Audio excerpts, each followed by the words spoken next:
Amin. Amma ba'du.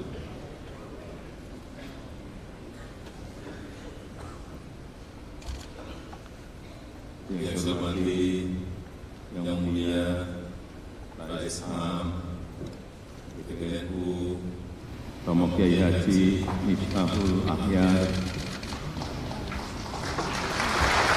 yang saya hormati yang mulia Khatib Am PPNU, Romo Kiai Haji Ahmad Said Asrori,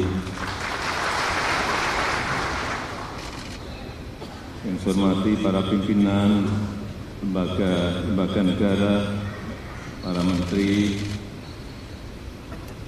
Kabinet Indonesia Maju, Panglima TNI dan Kapolri,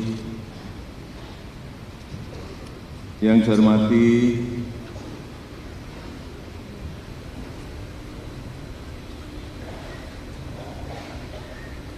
Ketua Umum PBNU beserta jajaran, yang saya hormati Ketua Umum GP Ansor, sahabat Gus Adil Jauharudin,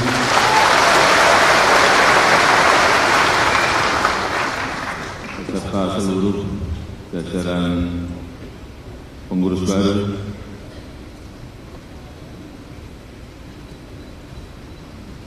para ketua umum partai, ketua umum organisasi kepemudaan, Bapak Ibu dan saudara-saudara sekalian, seluruh anggota GP Ansor dari seluruh tanah air yang hadir pada sore hari ini.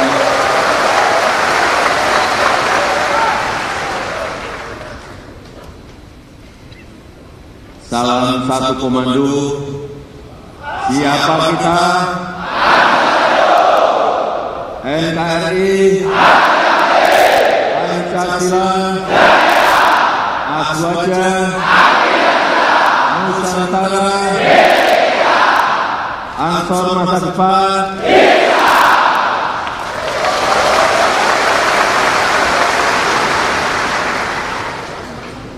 Biar tidak sendirian, saya juga minta dikawal Banten 2.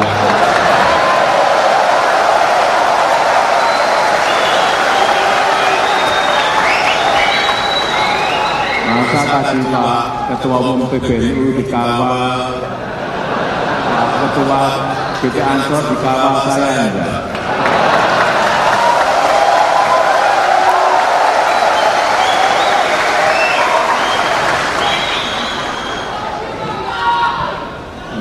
Gini kan,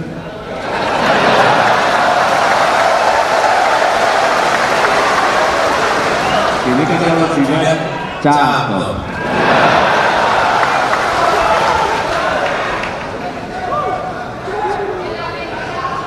Tadi saya mendengar Mas GP Ansor, betul-betul saya merinding.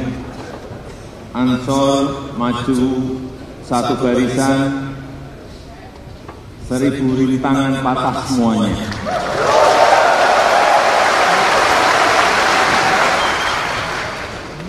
Semangat ini yang terus harus dipegang oleh GP Ansor.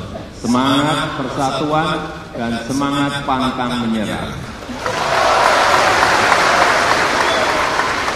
Dalam menjaga simbol kebangsaan dan dalam menjaga hubul waton minal iman.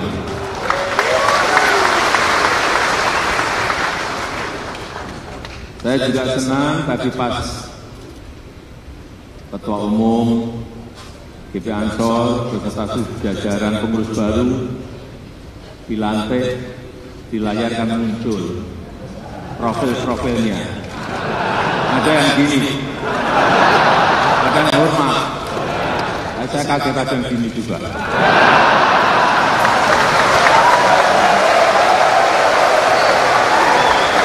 yang gini, saya nggak tahu apa artinya. Artinya GP Ansor memang kreatif.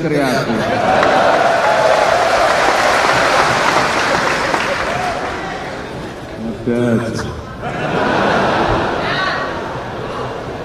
Dan kita patut bersyukur, sungguh anugerah dari Allah Subhanahu wa Ta'ala yang luar biasa. Kita telah mampu menghadapi berbagai krisis-krisis yang ada di dunia di saat banyak sekali negara yang menjadi pasien IMF.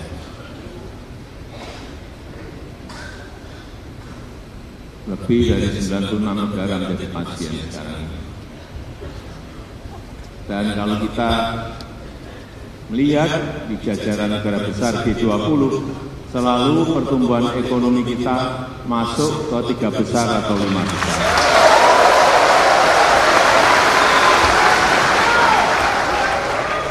Apa yang ditakuti oleh negara-negara di seluruh dunia saat ini ada 3. Yang pertama yang berkaitan dengan kurs. Kalau di Indonesia ya rupiah dengan dolar. Kuat mana? Kuat rupiah atau kuat dolar? Begitu kuat dolar, hati-hati, ada harga-harga yang akan naik. Tetapi kalau kuat rupiah, nah harga barang-barang terutama yang impor itu menjadi jauh lebih murah. Inilah yang ditakuti oleh negara-negara, semua negara. Kurs, kemarin kita agak ngeri juga waktu kurs rupiah ke dolar melompat di atas 16.000 rupiah, 16.200. Kita sudah mulai getir-getir karena negara lain juga melompat lebih dari itu. Yang pertama kurs. Yang kedua harga minyak. Hati-hati, perang di Palestina yang mengikut sertakan Iran dalam kancah perang itu juga mengkhawatirkan dunia sehingga harga minyak sempat naik. Apa yang terjadi kalau minyak naik? Jangan dianggap remeh. Perang yang jauh dari kita bisa berpengaruh kepada Indonesia. Kalau harga minyak naik karena produksi Iran turun, artinya apa? Semua barang-barang akan ikut naik. Kelihatannya tidak ada hubungannya perang yang ada di Palestina dengan Indonesia yang jauh. Ada. Kalau harga minyak naik, artinya semua barang-barang akan ikut naik. Sama seperti perang di Ukraina. Perangnya jauh dari kita di Ukraina. Tapi harga gandum melompat saat itu hampir ada yang sampai 50%. Karena gandum itu berasal dari Ukraina dan dari Rusia yang banyak. Karena perang, mereka stop, tidak bisa impor. Kayak Ukraina, waktu saya ke sana, saya ketemu Presiden Zelensky, ada stok di Ukraina 77 juta ton berhenti. Di Rusia ada berhenti gandum 130 juta ton berhenti. Sehingga di sini harga minyak naik, harga roti naik. Biasanya jauh banget, tapi pengaruhnya bisa kemana-mana. Itulah geopolitik kalau kita cermati bisa menyebabkan harga-harga yang juga naik.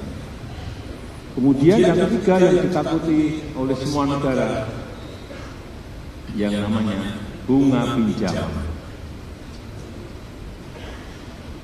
Karena semua negara itu memiliki pinjaman. Ada yang sampai 220%, tidak usah saya sebut negaranya, Bapak Ibu, saya kira sudah tahu. Ada yang 130% yang dekat kita, saya kira Bapak Ibu juga sudah tahu. Dan kita pada tataran kalau dibandingkan negara-negara lain kita berada di angka 39%, itu sebetulnya masih jauh dari undang-undang yang diperbolehkan dan juga jauh dari negara-negara lain yang tadi juga saya sampaikan.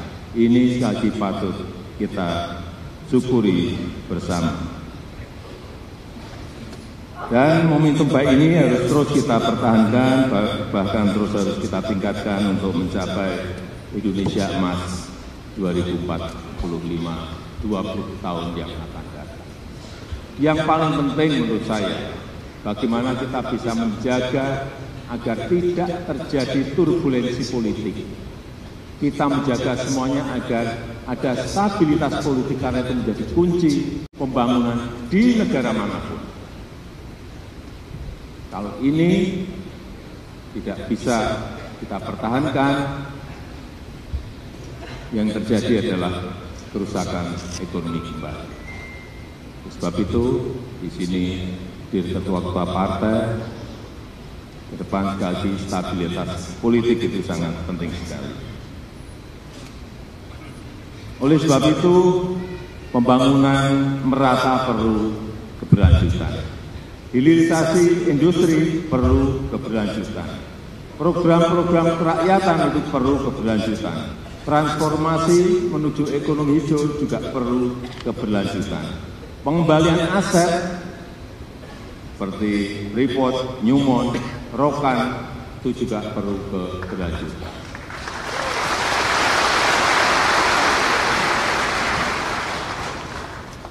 Saya cerita sedikit mengenai Freeport. Karena dalam mengambil alihan Freeport menuju sekarang 51% dari semula 9% itu memerlukan waktu 3,5 tahun dan kita bekerja diam-diam. Tidak ada yang tahu. Tahu-tahu kita ambil alih. Dan sebentar lagi, insya Allah dalam bulan-bulan depan ini, kita akan tambah lagi menjadi 10%, menjadi 61%. Dan kalau sudah 61%, perkiraan keuntungan yang ada di Freeport itu 70 sampai 80% yang akan masuk ke kas negara kita. Baik dalam bentuk royalti, BPA badan, BPA karyawan, dalam bentuk biaya ekspor, biaya keluar, semuanya kalau kita kumpulkan akan berada pada jumlah yang sangat besar. Dan sekali lagi, kalau kita berbicara Freeport, itu bukan milik Amerika lagi, tapi sudah menjadi milik negara kita Indonesia.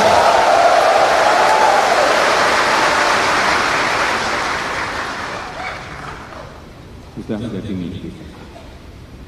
Dan itu mengambil alihannya, saya buka sedikit, pakai uang.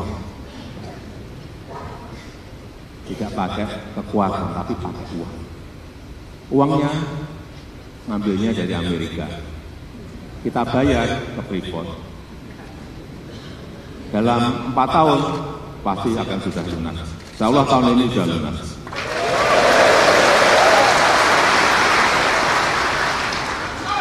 Dan harganya sekarang sudah 4 kali lipat dari harga waktu kita beli. Karena harga tembaga dunia sekarang naik begitu sangat drastis.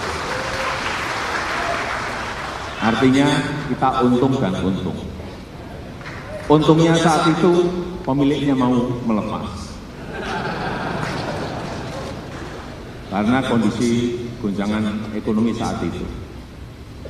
Meskipun juga saya banyak ditakut-takuti saat itu, waktu proses pengambil alihan, Pak hati-hati,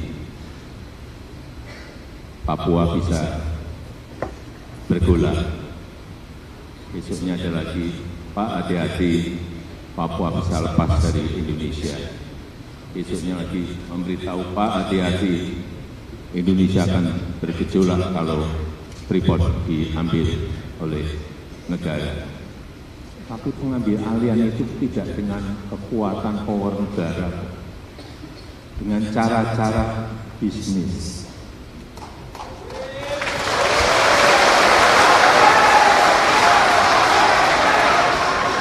Tapi dapat.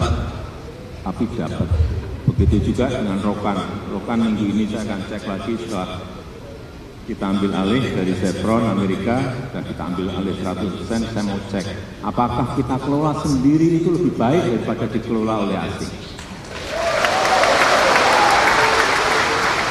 Karena ada dua kemungkinan, bisa lebih baik, bisa tidak lebih baik.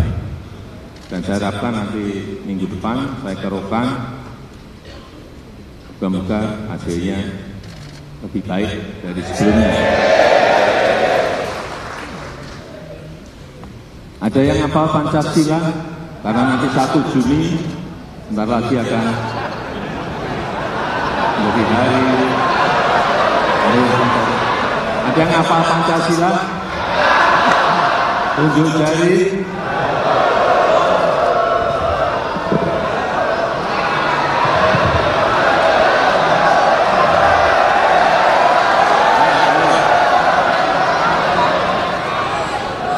Iya, silakan.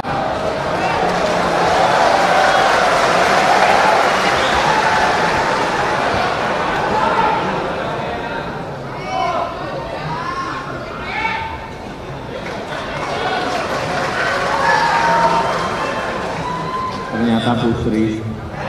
Mantap. Silakan. Dekat saya, Bapak.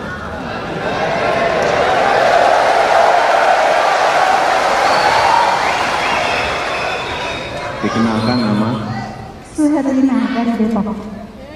Suherlina dari Depok Basada. Suherlina. Mbak Suherlina dari Depok asal Gresik. Depok. Langsung. Pancasila 1. Pancasila 1. Ketuhanan yang Maha Esa. 2. Kemanusiaan yang adil dan beradab. 3. Persatuan Indonesia. 4. Kerakyatan yang dipimpin oleh hikmat kebijaksanaan dalam permusyawaratan perwakilan. 5. Keadilan sosial bagi seluruh rakyat Indonesia. Terima kasih saudara.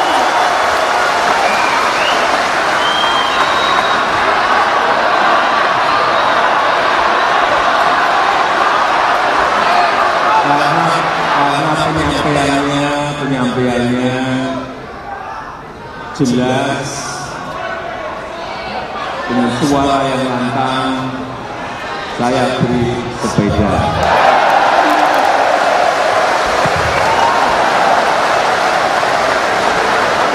Ya tahu. Oh bawa. Silakan.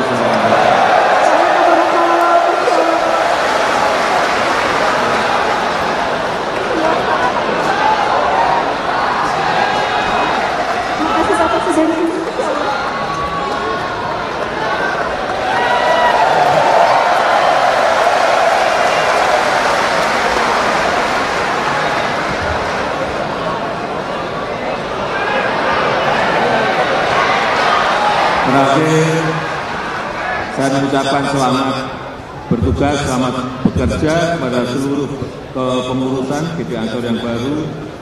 Saya percaya kepemimpinan baru di GP Ansor akan terus menjadi simbol rekat bangsa menuju Indonesia emas yang kita cita-citakan. Dan dengan mengucap bismillahirrahmanirrahim, pada sore hari ini saya luncurkan pembangunan gedung Ansor masa depan. Terima kasih.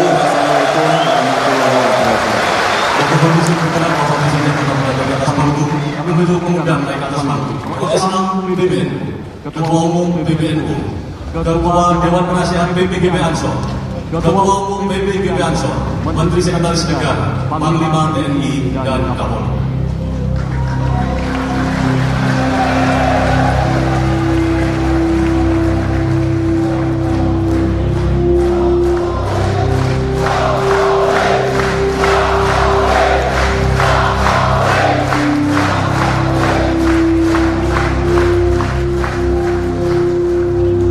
Selanjutnya kami mohon kepada Bapak Presiden untuk bersiap membuka tirai sebagai tanda dimulainya pembangunan